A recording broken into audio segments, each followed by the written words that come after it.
Hey everybody, welcome back to my 3D Studio Max series for beginners. Okay, so today what we're going to be doing is going over the material editor in 3ds Max. This is actually a beast of its own, and I'm only going to be able to show you the beginner parts of it. If you want to go more into it, I know people actually make a living simply off the material editor. There's a special team that works on just the materials to make these things look amazing. And like I said, it's a beast of its own, so I'm only going to be able to show you the basics. Which, I mean, it's enough for you to really do your own projects. So let's go ahead and get started. Let's open up the material editor right here by going up to this icon and clicking. Or what we can do is press the M key. It does the same thing. M key is usually what I do to open this up. Okay, so let me move my keyboard really quick. Okay, so if yours does not look like this is the compact material editor. Yours might look like this, the slate material editor. I don't like to use this one. I don't know, I'm just not used to it. I don't have much experience in this kind of look here. So I usually go over to compact, and yeah, I like using this one. Okay, so there are a few things you need to know here. First off, this is kind of your preview. You can edit multiple different materials, okay? So if your scene has, let's say, 5 objects, what you can do is make 1, 2, 3, 4, 5 different materials. So these are your preview windows of what each material looks like. Now, let's say you have more than 5 materials, don't sweat it. Right click and you can go 5 by 3 so you can have even more materials. So this is like 15 right here. Or you can even go to 24 different materials right there. Now, Max only gives you 24 materials to actually make, but don't worry, you can actually make more than that. All you'd have to do is just make a new material off scratch, and then you can always bring back other ones and such, and I'll show you that in a bit. I know it's a little confusing what I'm saying right now, but for now, let's just go to 3 by 2. Alright, that's all you really need to know. So far, I know I just confused myself. Let me just clarify things. These are your preview windows of what your materials will look like as you build them.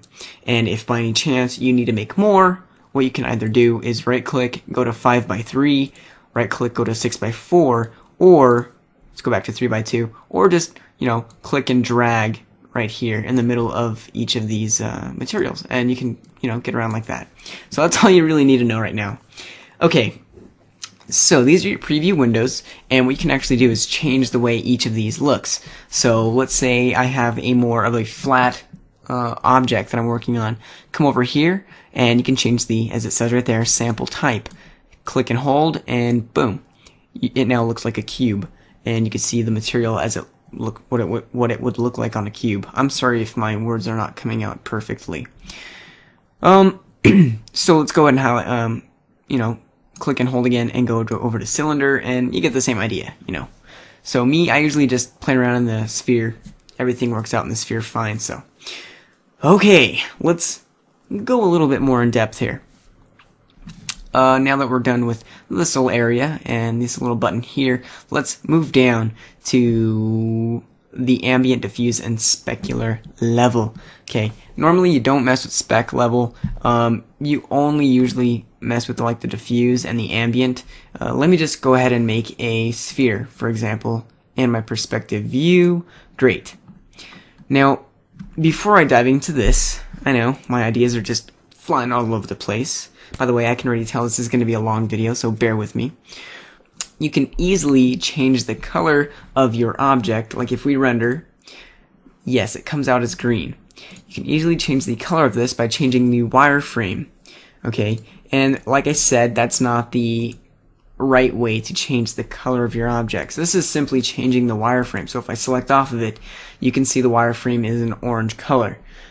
This right here, using the material editor, is the correct way to change the color.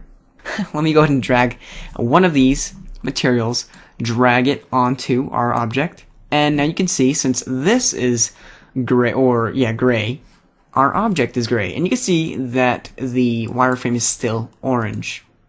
If I render this, you'll see it comes out as gray. Alright, so how do I change this? What we're going to do is change the diffuse color. Let's go over to diffuse, just click this little button there, or color there, and we could change it to whatever the heck we want. So let's say I want like a cyan color. Okay, and I'm going to bring this up, the whiteness. I'm going to click OK, and you can see it changes in real time. So watch this. I can change the color to red, and it changes instantly, and that's how easy it really is to start changing the color of your objects. Let me go ahead and render this out, and yay, it's working.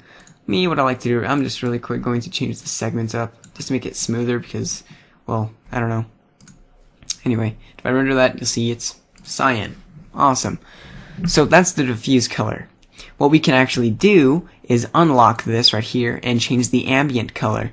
And the ambient is usually a darker version of the diffuse color. Click OK, and there we go. You may not be able to see much of a difference here, but just so you know, the ambient color is usually a darker version of the diffuse color. You don't really have to change that unless you're gonna, make a career out of this, and well, there you go.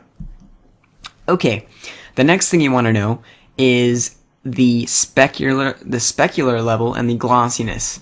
I really don't use soft and too much, so spec level and glossiness, and I don't really have the best way to explain this, so what I'm going to do is read a piece of text off of a website called 3dmax-tutorials.com, and it says, a material's glossiness or dullness depends on the size and intensity of its specular highlight.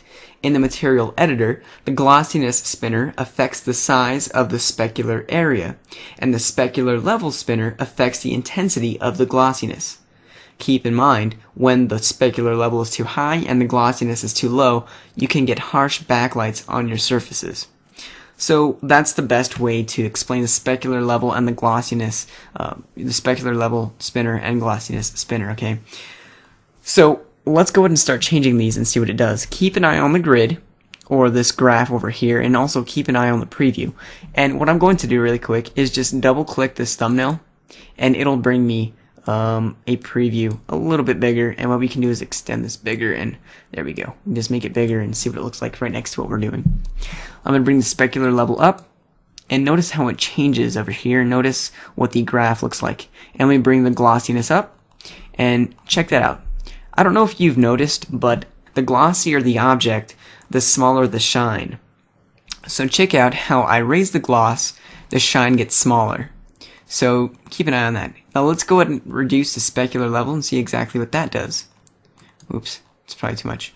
Okay, so you see the gloss, it doesn't show up as much. If I bring it like super high, you'll see it shows up a lot.